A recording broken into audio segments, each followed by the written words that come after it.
The Three Little Pigs, adapted by Jane Gerard, illustrated by Susan Spellman.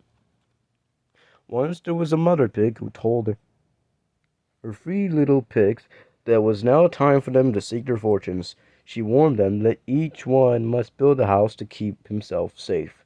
The first little pig, Hamilton, met a man with a bundle of straw. He asked the man for some straw and built himself a little straw house. Soon enough, a wolf came along, along, thinking of some piggy roast, and knocked on the door, saying, little pig, let me come in." Uh, Excuse me. "Not by the hair of my chin, answered the first little pig. "Then I'll huff and I'll puff and I'll blow your house in," said the wolf. And he huffed and he puffed and he blew the straw house down. The little pig was not safe in that house. The second little pig, Robert, met a man with a load of sticks. The pigs decided to make his house made of sticks. Along came the wolf, who not only thought about some piggies too, but also knocked on Robert's door and said, little pig, let me come in." Hey, not by the hair of my chin, Wolfie," answered the second little pig. "Then I'll huff and I'll puff and I'll blow your house in." And the wolf huffed and he puffed and he puffed and he huffed again and he blew the stick house down. The second little pig was not safe in his house either.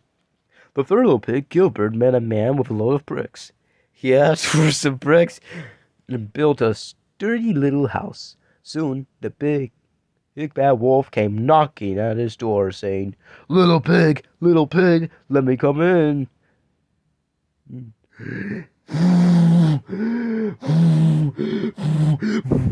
"Not, not by the hair of my chin, said the third little pig. "Well, huff and I'll puff and I'll blow your house in." So he huffed and he puffed and he puffed and he puffed and he puffed and he huffed.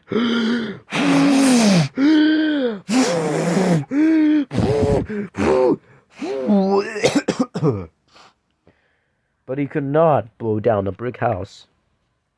When he saw the house was still standing, the wolf gave up and was huffing and puffing. He sat down for a while and wondered how he could get his paws in that plump little pig, because he knew he wanted plump piggy souffle for his dinner. Then he had an idea. "Dear pig," he said, "come with me to Farmer Smith's turnip field. I'll show you. I happen to know that it's full of nice turnips." Misty, "I will come to you at 6 o'clock tomorrow." "All right," said the little pig, but the clever Gilbert got up at 5 o'clock, went to Farmer Smith's, and gathered all the turnips he could carry. He was back home by 6 when the wolf arrived.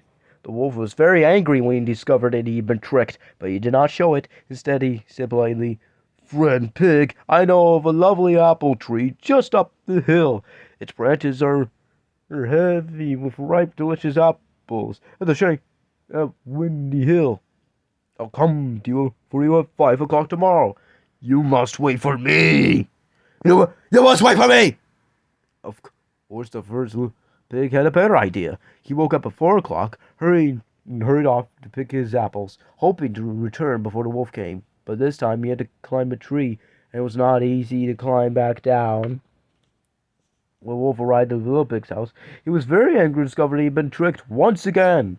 He decided to go to the apple tree anyway at Windy Hill. The wolf was delighted to find that the little pig was still there, struggling to get down. "Good morning, pig," said the wolf, licking his chops. "I'm pleased to find you here. Tell me, are the apples as delicious as I said?" "Let me throw you one," answered the little pig. He threw it as far down the hill as he could. When the wolf ran to get it and did a barrel roll, the pig managed to climb down and trot home as fast as his little legs could carry him. Then he baked himself an apple pie and had quite a feast. Next day, the wolf was back. Big Bad Wolf was back. He had thought of another way to get that pig to leave his house. "Charming pig," he called, "won't you come with me to the Shanklin Fair this afternoon?" "Oh, I love fairs," said Gilbert. "What time will you stop by?" 3 o'clock sharp," said the wolf. The little pig slipped out early and went to the Shanklin Fair all by himself. He had a wonderful time there. He admired the flowers, ate some cotton candy, and bought a nice butter for his barrel for his rainwater. On the way home, with his new barrel, the pig saw the wolf coming along the road to meet him. The pig climbed inside the barrel to hide and began to roll. It rolled right down the hill. The sight of a rolling barrel frightened the wolf so much, he returned and ran home.